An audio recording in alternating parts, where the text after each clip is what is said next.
Good morning, everybody. Welcome to our weekly market update. Today I have Maddie and Shae with me. How are you guys? Good. How are you? Good, thank you.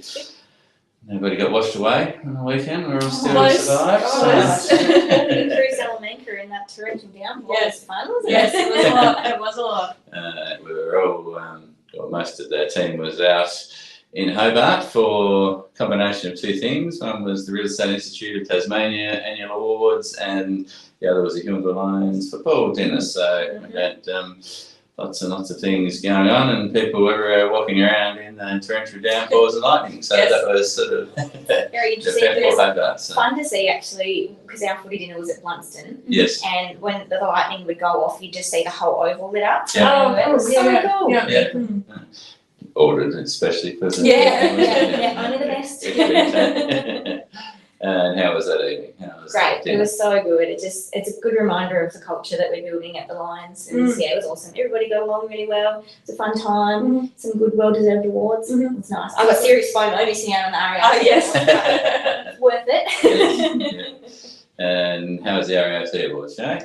Very, very much the same. It was a really nice reminder of all the great work that we're doing, and it was nice to kind of re-engage with other agencies around as well and have a bit of a chat and see everyone's success. It was great. It was a really good night. Couple of awards don't go straight. Yeah. So yes, we were very lucky for, I guess, the first time ever to be awarded the Property Management Team of the Year. Yeah, so that was I'm pretty. so proud of the team. Yeah, after coming number 2 in Australia early in the year within Harcourts, then winning the Tassie Industry Award. That's very, very big year for our PM team. So well done, guys. It's something that's right at the pinnacle of the industry there. And then the Medium Agency of the Year Award, which is agencies between 11 and 20 staff, which is most of or a large percentage of agencies in Tassie.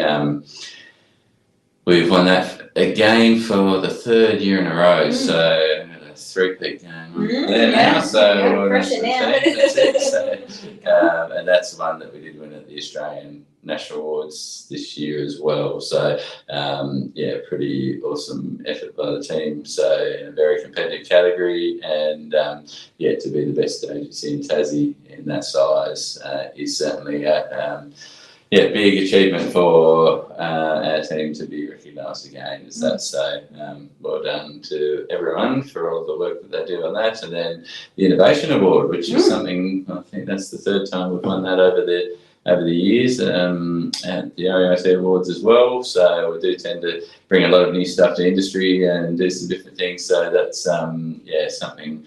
So 3 awards was an amazing night. We had a very good year last year. We weren't expecting anything like this. So that was very humbled again to be recognised so many times and stage like that. So and it was a really, really good evening. So thanks to the REIT and all the sponsors and Thanks to Husey. Yes, and all the other agencies that won, because there was lots of awards right around the state and some really well-deserved winners around there. So well done to a lot of the other agencies, and but talk about what's been happening in the actual market rather than on Saturday night. So property management, what's been going on this week with? Oh my gosh, we're so busy. It's good. Yes. Busy. So we have 17 properties online at the moment. Should have 4 of those leased by the end of the week at least, if not more. But they're coming in as quick as we can lease them, which is awesome. Really awesome to see, especially given that there's so many people that are struggling without a home at the moment. It's nice to be able to contribute to the housing crisis. But we have 3 more coming up. Like I said, they're coming in as quick as we lease them. We have 1 in Paulford's Road, Dover, so that'll be coming up for $4.90 per week. We used to have that one, but it went privately for a little bit.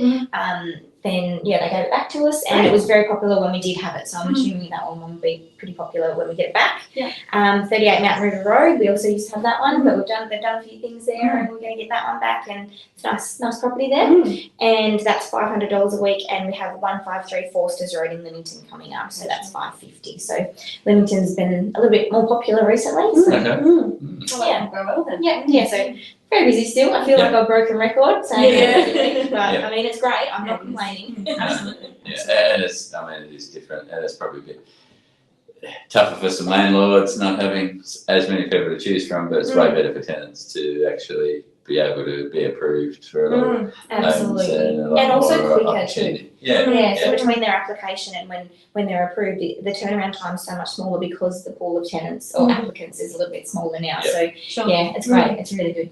It's good. Yeah, and if you take the last 3 years out of it, you would say this is quite a good mark. Like it's sort of, it was just crazy for that couple of years, but yeah, certainly feels like quite a good, reasonable turnover times, reasonable sort of reasonable tenants, like We're back to standard really. Like we were spoiled with choice and prices and stuff for a long time, but we're back to standard, which is not a bad thing. Yeah. No, exactly.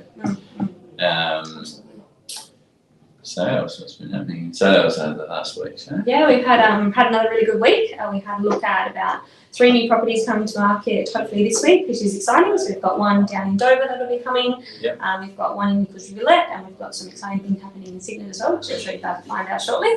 And we had a few open homes over the weekend, about 7 or so. We were a little bit worried, hit and miss with the rain there, but it held out for us, which was really good. So we had 2, 1 at a few of them, and then one of Jordan's one had 5. So that was really good. So it's quite interesting to see what different areas bring different amounts of people as well. So, but otherwise, it's still going quite well. Yeah, still people turning up, and it's nearly all really serious buyers. Yeah, they are. It's not like compared to doing open homes years ago. I think probably because people can only find them on the internet. They're not just grabbing a paper and browsing and turning up. So it's quite serious buyers that turn up. It's sort of, even though there might only be a couple of groups, there are actually people that are likely to buy it or that sort of thing, or buy something else. So there's certainly it's working really well at the moment, getting those extra people when those people might not be inquiring. And that sort of thing. Exactly. And it's quite nice as well because, I mean, obviously having a smaller number of people at the open homes, we're actually able to engage a bit more with them, ask lots more questions. If that property is not right for them, we can, pass on some suggestions from there. And we're really getting to know our buyers as well, which is really great, forming that trust between everyone as well. So it's good. Really good. And a couple of other things, I guess. Question of the week, we'll do that one now. What's our question of the week this week? We thought that we would do what is a pre-settlement inspection. So a pre-settlement inspection in the sales world, obviously not necessarily property management, but that is sometimes recommended by a solicitor. So it's just a pre-inspection prior to settlement. Before everything all goes through. It's just really a one service to make sure everything's looking all good.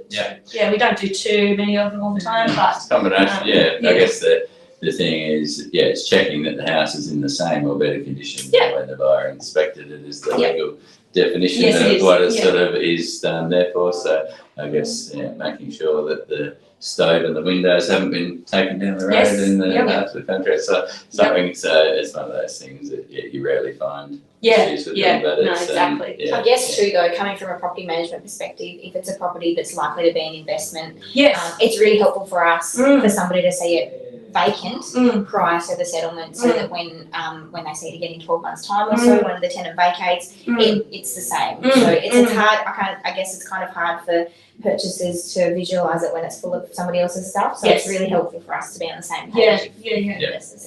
And look, a lot of the time at the pre-settlement inspections, we'll get people who will measure up furniture or kind of do some of those other bits and pieces as well. So it's beneficial for people in that sense too. It's not compulsory, but it's good if people are after to do it. And Halloween's approaching. Yes. I'm excited. Maddie doesn't mind, so she's a little bit excited about Halloween. So if you haven't seen all the posts and the signs in the business windows and things, there's going to be Halloween in the main street of Hillville. Quite a few businesses. What are you up to? About 16 now. Still growing. So if you're a business, reach out to our office or Maddie, and I'll probably harass you. she's more than happy to get involved. There's we've been handing out some flyers and trying to get a bit more awareness out there. But certainly, hopefully, it might be the beginning of something. It seems to be received really well from a lot of the businesses so far, and a few people talking about it to us already in the community asking. So it's good to be a part of that with the other businesses that are getting on board, and hopefully we can see where it goes. But we might see a few of you looking scary. I'm going to be a pumpkin, so come and see us at the Harcourt's office. Yeah. See the pumpkin. See the pumpkin. Check out. Actually, that's a challenge. Can anybody in Huonville dress better than Maddie? Yes. Pumpkin? So any businesses, any trick or treaters, we want to see if they can, outdress the pumpkin. So that's going to be a cut. We might have to have a special lolly or a chocolate or something. Beat Maddie's costume. So, And that's from 3 till 5? 3 till 5. 3 till 5. Yeah. So, cool. All right. Well, thank you everybody for tuning in for the update this week. Have a great week, and we'll see you next week.